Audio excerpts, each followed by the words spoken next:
And now, it's time for another Dice Tower review with Tom Vasel.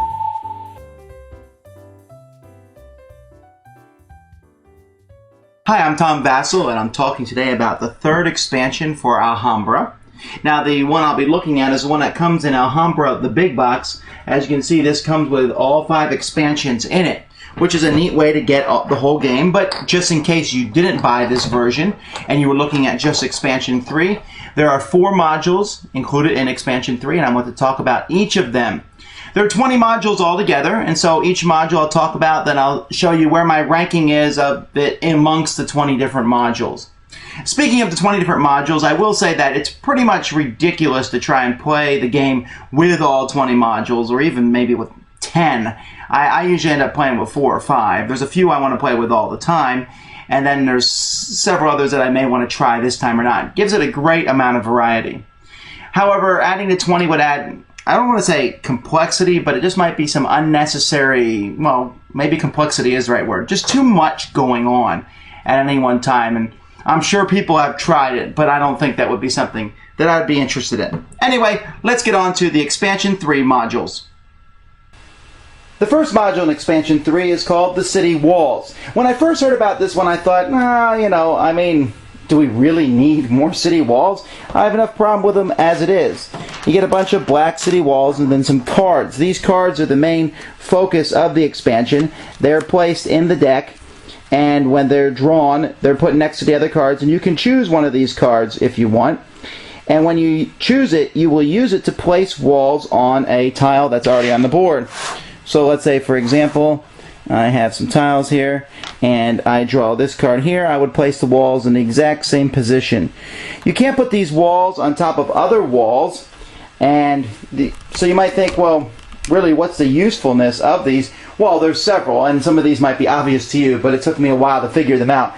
One is to connect your walls near the end of the game to have walls all the way around your city to get extra bonus points. Another would be to, sometimes you can fit more pieces in if you have the walls in the right spot. Maybe a piece will fit on the boards in such a manner because of other tiles that you've laid. And I don't know how, I don't know that I can put together and actually, okay, here we go. Let's say something looked like this, and I wanted to put this 12 piece here with the walls. Now I could. And then there's an expansion that comes, there's a module that comes later on in Expansion 4, which has enemies attacking and walls help you protect them. And so this is a good combination with that. Yet for all those bonuses, I use city walls sometimes. Just, I don't know, it just feels a little fiddly. Module number 2 from Expansion 3 is the Thieves. These are a bunch of cards, and you can see each of these cards shows one of the types of money and a shady looking character. These are dealt randomly to all the characters, to the players before the game starts, and you can use them when you want. Basically, during the course of the game, as you're looking at the cards that are laid on the table, if one comes up and you really want it, and it's not your turn, it's someone else's turn, and I say, I really want that number 1, I can play this card and take the number 1 into my hand. You play the appropriate card, and you take it in your hand. It's okay, this expansion, very similar to the Viziers module from expansion number 1, and I guess maybe combined with the Viziers module, it has some interesting effects where you're taking tiles and cards that aren't in your turn, but it has a limited amount of uses. Yes, it's neat to take a card when it's not your turn, but since you can't control which colored card you're taking, it's actually, to me, less than the Vizier's one, because in that one you can take any tile on the board. It's an okay module. I've been talking about okay modules. Let me talk about a great one now. This one's The Change. This is super fun and makes it into pretty much every game I play. It comes with a pile of coins that are in each of the different currencies, and these coins are placed into a bag. So now, when you buy a tile, let's say, for example, I have the 7 tile here, and it's in blue currency, and I want to buy it, and I have a whole pile of money in my hand, and then I pay over, and for some reason I decide to pay 13. Well, normally if I pay 13 for the 7 tile, you get nothing, but here 13 minus 7 is 6, so I would get to draw in the bag, and 6 divided by 2 is 3, and so I would take 3 coins. these coins would then be placed in front of me, and on future turns I can use these coins as a 1 money card of that type.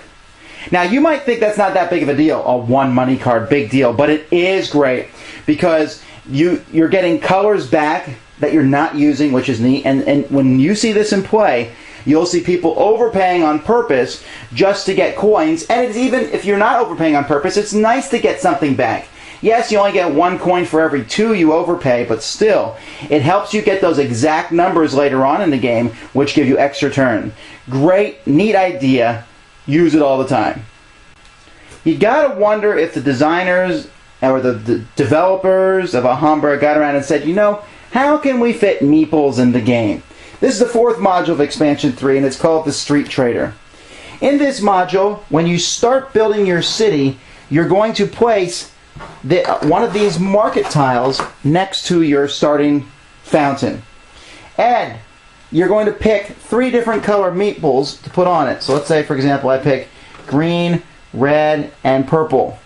As the game progresses, if I happen to get a tile that matches one of those colors and put it in that exact location, I then put the purple meeple on that, and then I can move this tile anywhere I want in the area around my Alhambra and add another color meeple to it. And again, you can continue proceeding in that way. So let's say I got another green one here.